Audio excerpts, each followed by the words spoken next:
Hey guys, welcome back again sa aming YouTube channel. Alam niyo guys, sinasama kami. Nandito kami sa park, no? Sa Glenmore. Ayun o, kay Sayan. Yan. So si Sayan kasi guys, iniwan muna namin doon. Kasama niya naman yung kapatid ko. Yan. So meron na tayong magandang topic ngayon, ano? Kasi actually dapat matagal na namin ginawa 'to eh. Kaso kasi walang time, tapos yan, medyo maganda na yung weather kasi ngayon, kaya okay na mag-vlog dito. Kaya naisip namin pumunta dito sa Glenmore Park kasi nga yan, gusto rin naming ilabas si Sayon. Tapos tsaka sulitin yung weather kasi ngayon lang ulit ganito kaganda yung weather, 20 plus, di ba? So ako may jacket pa rin si Alvin, ngayon na lang yung suot. Yeah. Pakita ko sa inyo muna to guys, tong buong tour ka muna. Tong buong Glenmore. Hindi, ito drone shot pala natin yan.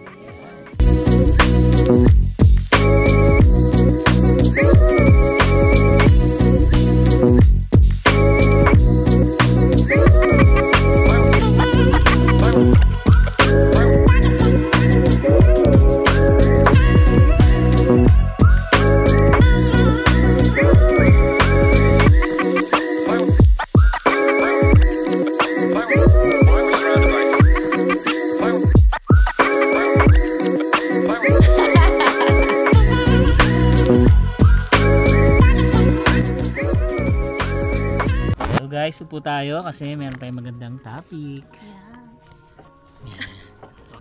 Okay, yan, ang ganda naman. At least bago na yung background natin, baby. Oo nga eh. Hindi na panay kotse. Diba? Yeah, na background. Medyo malamig pala. Sabi sa'yo eh. Hindi, may dala akong sweatshirt naman. Pag umahangin. Pag mahangin lang, malamig. Siyempre medyo mayabang na tayo kasi Canadian na tayo. Nauna ka pa, nagbiglang Canadian, di ka pa nga permanent resident dito. Hindi pa nga na-extend yung visa, Canadian agad. So yun guys, pag-usapan natin ngayon yung 10 reasons why people are leaving Canada. Yeah. So meron kaming nagawang vlog before, pero more on reasons bakit umuwi ang mga Pinoy. Yan, pabalik ng Pinas. Yan. Pero ito, syempre ni-research naman natin, ito yung mga immigrants na yung mga nandito na sa Canada pero bumabalik sa kanilang bansa. Hindi lang Pinoy ha. So marami kayong makikita all over the news, articles, mga ini-interview. Bakit after some years of spending life here in Canada, bakit umuwi pa rin sila sa kanilang home countries? So ano ba yung ayaw nila sa Canada na, or ano yung sinasapit nila sa Canada, bakit sila nag-uuwian? Okay. So, siyempre, unang-una guys, no? Siyempre, hindi mawawala to. Ito talaga yung medyo automatic na. Mabigat talaga to dito guys sa Canada, no? Yung cost of living. Yes. So, high cost of living. High cost of living talaga. So, kahit sa bansa naman, tumataas talaga yung cost of living. Pero guys, if you will do research, makikita nyo sa news, iba talaga yung cost of living dito sa Canada, no? Sa market pa lang ng houses, grabe na yung pagtaas niya kumpara sa ibang countries. So mapapaisip ka, ano ba yung nangyayari sa sistema ng Canada? Bakit meron ng housing crisis, rental crisis, ang tataas ng bilihin sa grocery kumpara sa ibang countries. Tapos may mga issue pa ng haba-haba na ng pila sa food bank kasi nga ang dami nang nagugutom, hindi na nila mabili yung mga groceries na dapat nila bilhin. So bagkus nag-o-opt sila sa food banks. So yun yung top 1 reason na nakita natin bakit maraming umaalis dito sa Canada. So sa high cost of living, dito na kasama syempre yung lagi nating binabanggit, pag nagsasabi tayong cost of living, renta ng bahay, or kung meron ka ng bahay, yung mortgage. Tapos yung bayad sa kuryente, guys, ang taas ng kuryente dito sa Alberta. Tapos yung bayad sa mga insurance alam niyo, may difference din yan per province. So, may nagsasabi sa amin pag nag-vlog kami about car insurance dito, ang taas daw ng car insurance dito sa Alberta. So, depends pa rin sa province ha. Tapos, ang taas din daw guys ng daycare. So, kahit meron kang subsidy or grant, paano kung marami kang anak, di ba? So, marami ka pa rin ilalabas. So, tumataas pa rin yung cost of living sa mga ganyang bagay. And yun nga, sinabi natin kanina, groceries, ang tataas talaga ng bilihin ngayon. Pataas talaga. Buti na nga lang guys dito sa Calgary, no? Isa lang yung tax namin. So, kahit pa paano, nakakatulong siya. kumpara sa ibang provinces guys na talagang medyo mataas ng Yan. konti. So kanya-kanya na lang tayong ways ng tipid, no? So buti na nga lang dito sa Calgary meron tayong Freestone, sobrang mura ng Yan. mga prutas at gulay doon. Then Wahing. meron tayong wahing kasi mura yung karne doon. So kanya-kanya na lang na Diskarte diskarte. talaga guys. Kasi kung hindi mo alam kung saan ka makakatipid, naku, ang sakit talaga sa bulsa niyan. So yun. Sa totoo nga lang guys, yung wahing na yan, nito lang namin nalaman. Actually marami na rin nagsasabi sa amin, pero hindi namin siya pinapansin dati. Yeah. Pero ngayon nga at least natuto na kami na talagang mas makakatipid talaga guys pagdating sa wahing. Yan. So ito, yung based sa research ko, ito na-interview kasi si Emilson Jose from India ng CTV News. So si Emilson daw 10 years na siya na nasa Canada, but sabi niya, after 10 years of hardship, I am now a proud Canadian citizen who doesn't want to live in Canada anymore. So yan yung based sa interview niya, kasi daw sobrang hirap nga daw magkabahay. Yan, tapos yung sa daycare sobrang mahal para sa mga anak niya. So sabi niya, no matter how much you make, your take home pay is not even keeping up the expense. So yun talaga, hindi talaga enough dito ang minimum wage. Alam nyo, dapat mag-keep up tayo sa living wage. Magkano ba yung wage na para mabuhay ka ng komportable sa isang probinsya? Kasi bawat probinsya naman iba-iba talaga yung cost of living. So ito, 10 years na siya sa Canada guys, from India siya. Pero Canadian na siya, no? I'm a proud Canadian citizen who doesn't want to live in Canada anymore. So may mga ganyan talagang stories na hindi mo maiiwasan. And sobrang nakasalang, top 1 reason pa lang yan. Yeah, number 1 pa lang yan guys, no? So punta na tayo sa number 2.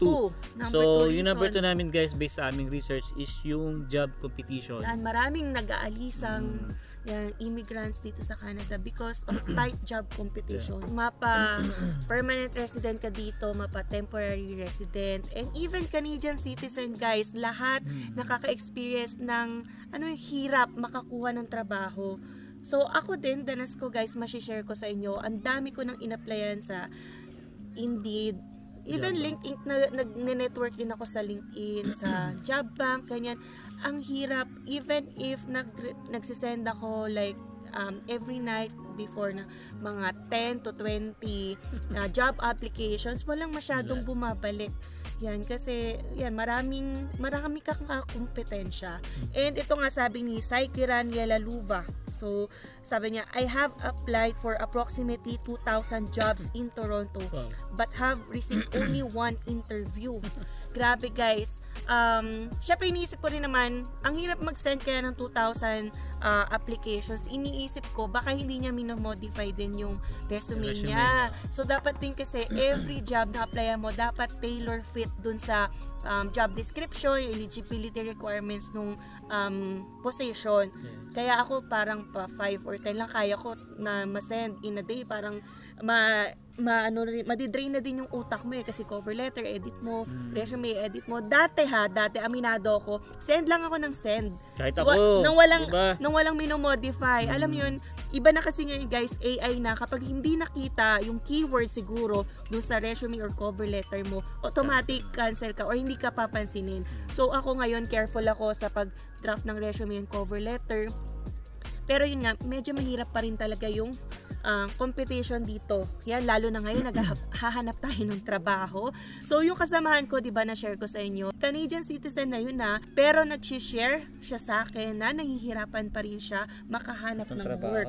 Yun. Citizen na yan, Citizen na yun. How much more kami na international students, hindi pa PR, di ba? So, nakaka-experience tayo ng talaga hirap sa paghahanap ng trabaho. And yun, isa nagiging reason na bakit umuwi yung immigrants yan. Kasi whether permanent resident ka or citizen na rin or temporary resident, pag hindi ka talaga makahanap ng trabaho, hindi ka mabubuhay. So uwi ka na lang din sa home country mo. So, yun. So yun yung number 2 namin guys, no? Sa number 3 naman namin is yung high expectation. Yan, ito yung siguro ito yung mga napaasa ng agencies. Sa Pilipinas ka pa lang, no? Oo, na-recruit ganda ng Canada. Ganito lang, gagawin mo. Trabaho ka lang ng 1 year, tas gaganda na ang iyong buhay. So, tataas na lang ang iyong paa doon na doon ka na dito. So, ang ganda ng pamumuhay, ganyan-ganyan. Parang green pasture, kumbaga. Pero yun nga, false dreams or false hopes din yon. High expectations nga naman. Syempre, iba talaga guys, kapag dating mo dito sa Canada, yan, reality will set in. Nakikita nyo naman sa aming daily vlogs kung ano yung nagiging buhay natin dito sa Canada. Hindi siya Madali. paradise. Hindi Yan siya madali, na guys. yayaman ka kaagad. Masaya ka kaagad dito. You have to work on your future talaga. Iba talaga guys. Hindi namin kayo inaano no na sinasabing negative yung Canada, pero yung wag tayo masyadong mag-expect ng mataas, no? Kaya talaga dito, pag-iigihan mo talaga sa umpisa, kailangan kumayod ka, kahit anong trabaho, tanggapin mo. Mga ganun lang. So, ito yung mga nagbibigay ng mga false hopes daw, false dreams ay, yan usually agencies na may ka-tie up din na mga private schools. Kaya nga, di ba, naghigpit talaga ang IRCC yan sa mga private schools na ang habol lang ay kumita sa mga international students, pero yun pala hindi sila nagbibigay ng quality education.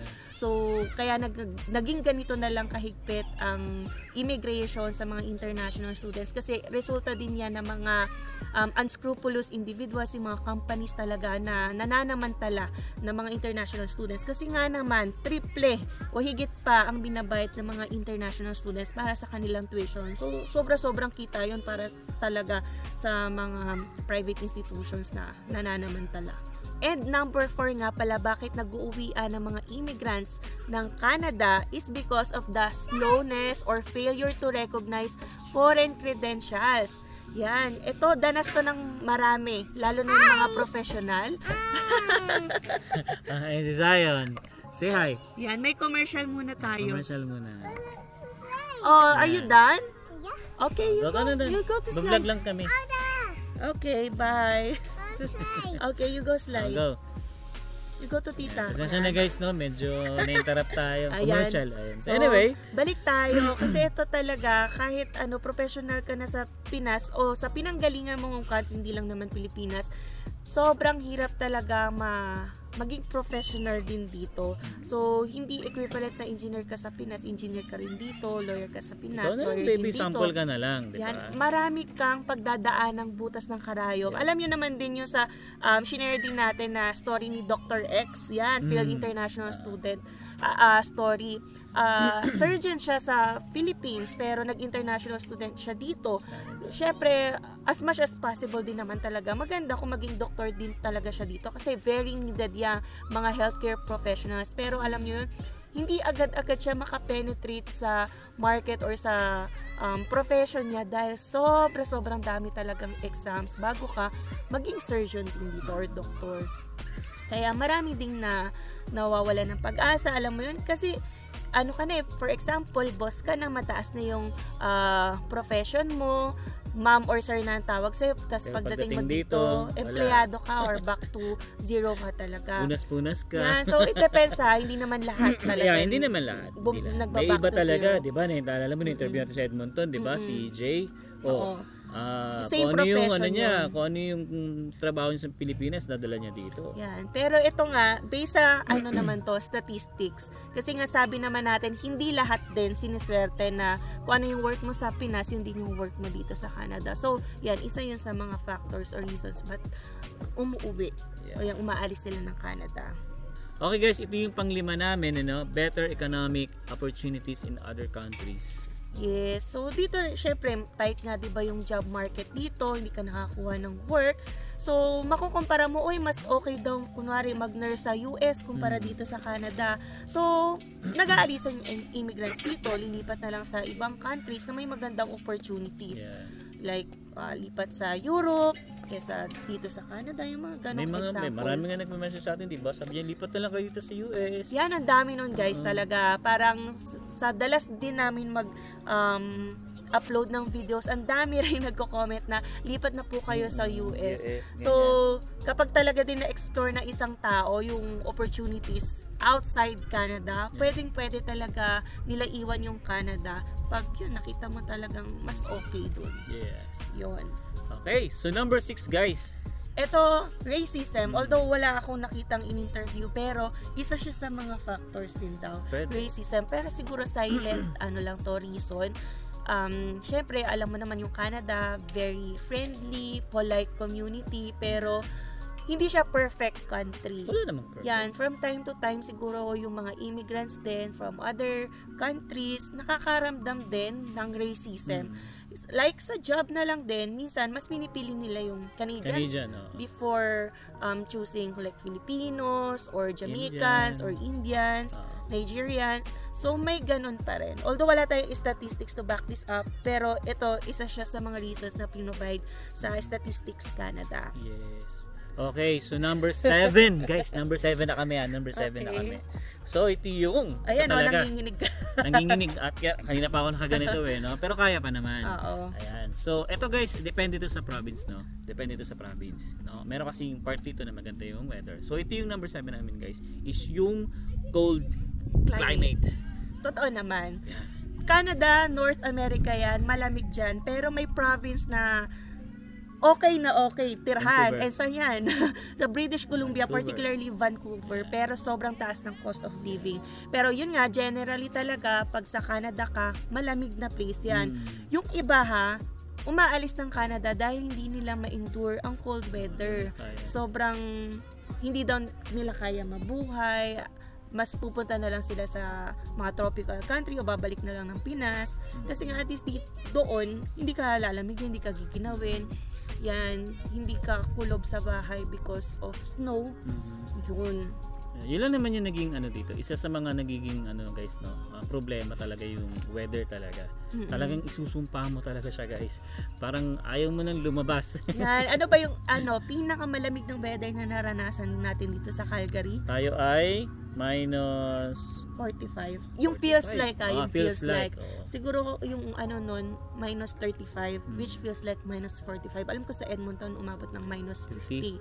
So, isipin nyo na lang kung kaya nyo yun. So, kung yung ikaw, kunwari, nanonood, hindi mo kaya, malamang may immigrants din dito na nagtitiis lang. And yun nga, once na magkaroon sila ng choice na bumalik sa home country nila or lipat sila ng ibang bansa, mas pipiliin talaga nilang lumipat at lisanin yung Canada. Yes. So, that's the 7th reason. Okay guys, nandito na tayo sa number 8, no? Malapit na tayo matapos. So, ito yung homesickness. Yo. Okay? Marami makaka-relate sa atin dito. And connected to sa cold weather din.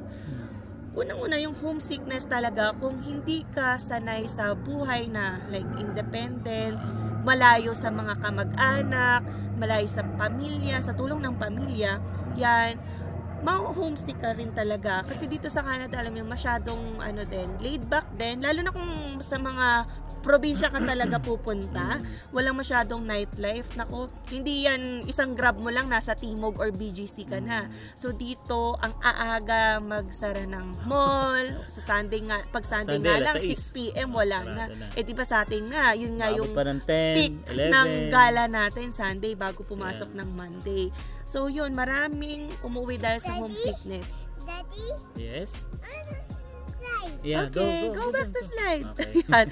So, aside from that, kaya nagkakaroon ng homesickness, yan, malayo sa pamilya, walang support system. Kapag feel mo, pumunta ka sa Canada, parang buo ang loob mo, pero kapag later on, di ba, tamaan ka na ng lungkot, ayan talaga, mapapauwi Especially, ka. baby, kapag hindi mo kasama yung pamilya mo dito. Oo. Hindi kami kagaya namin, medyo nakakamiss din syempre yung Pilipinas, pero kompleto nga kasi kami dito, kaya hindi kami masyadong na homesick dito. Pero yun, syempre, namimiss ko rin yung family ko, yung mga kapatid ko, mami ko. Nasa na lang din yan, tibay na loob. Pero maganda na nga ngayon kasi may communication na video call. Dati ka, mga postcard pa ipapadala mo para lang mga musta. Pero yun nga, kung normal na tao ka talaga na nakakaramdam ng matinding lungkot, lalo na kung winter, talaga, alam niyo yung tinatawag na winter blues? Nako, hindi mo talaga maiiwasan yun. Baka umuwi ka na lang din kasi, talaga. Especially pag winter, nasa bahay ka lang. Yan, ma-share ko din, no? Ang dami nating groups na na-joinan and from time to time, nakakabasa tayo ng mga nag-share na mga students or tao na nandito sa Canada na nakaka-experience ng homesickness. Humihingi sila ng advice, ano yung pwedeng gawin, paano masolusyonan, kasi sobrang nade-depress na daw sila. So, guys, no, ganun yung pwedeng maging effect pag malayo ka sa family mo, tas ang lamig-lamig pa ng panahon. Yan, winter blues. So, yun. Yan. So, malapit na tayo, guys. Konting-konti na lang. Number 9. politics. Yan, ito hindi rin nagkakalayo sa Pilipinas. So, although syempre galing tayo sa Pinas, mas magulo para sa atin 'yon. So dito rin naman may issue din sa politics. So yan ay sinama sa statistics din na one of the reasons ba't umaalis yung mga immigrants dito sa Canada yan, Bakit because nga of ba? politics. So we are not into politics talaga, pero alam na yan ng ating mga fellow kababayas na matagal na dito sa Canada. Oo. So yan yung mas nakaka-follow. Tayo nga hindi pa rin botante. Syempre. Minsan maririnig mo Well, sa kasama mo, oh, pangit na siya na yan, Oo, ganito yan. ganito. Kasi kaya ganyan yung ginawa niya, kaya Oo. mapapaalis na yan, Prime Minister, ganyan.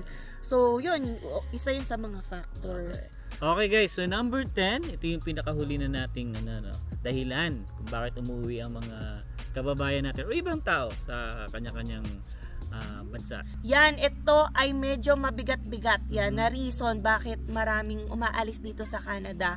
Yan, because of healthcare system. So, kung kami ang reason namin sa pagpunta sa Canada is para magkaroon ng better healthcare system. Kasi nga, compared sa Philippines, na na-experience namin na personally, yung iba umaalis ng Canada dahil inaayawan nila ang healthcare system ng Canada. So, ano ba yung mga reasons na nakikita natin? Yung mga naririnig na lang, tsaka nababasa sa comments. Dito daw kasi sa Canada, sobrang tagal Yan ng yung unang-unang pila. mga talaga. Yan, dahilan. sobrang tagal ng pila. Sobrang namimilipit ka na sa sakit ng tiyan, whatever reason it is. Hindi ka pa rin na-check ng doktor dito. So, yun yung isa sa mga reklamo nila. Kasi kumpara daw sa ibang bansa, o even kunwari, munta ka sa St. Luke's. Yan, kapag emergency ka, titingnan ka rin kaagad ng doktor. So, yun yung isa talaga sa mga reasons. Hindi talaga perfect ang healthcare system ng Canada. Although, syempre, universal healthcare system dito, yan, kadalasan din basta covered ka sa province, libre ka Generally not everything. Pero, yung iba talaga, ayaw ng ganitong sistema, sobrang tagal. Yan naman talaga ang Kapag sa US daw, problema mabilis talaga, lang. So, kanya-kanyang reason, pero ito, mabigat din nga talaga na reason. Alam ko maraming kababayan, lalo na yung mga matagal na dito sa Canada, makakapag-share ng sistema talaga. Kasi sasabihin sa atin na, bago lang kayo, hindi nyo talaga alam ang sistema dito sa Canada. Pag kayo na-experience nyo na ganito, baka, isumpa rin natin yung healthcare ng Canada. Pero, yun nga, yun, kaya nga, top 10 siya. Although, not in particular order, pero yan nga, very mabigat na reason bakit umaalis ang mga immigrants dito sa Canada. Yun. Pang 11 nilalamig na ako. Oo, yan kasi pag ganyan-ganyan ka Hindi, naman. Alam mo naman dito sa Calgary Tridor nga kahit double digit na pag humangin. 17. 17 na. 17. Yeah. So, yun guys, I hope na nag-enjoy kayo sa vlog namin ni Emma. And pag may mga dahilan pa kayo dyan guys, comment lang sa baba.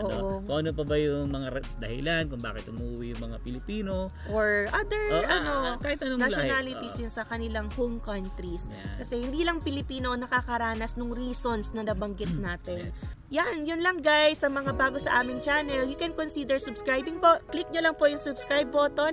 And don't forget to hit the notification bell para updated rin kayo sa aming latest video uploads. So yeah, we'll see you on the next one. Peace!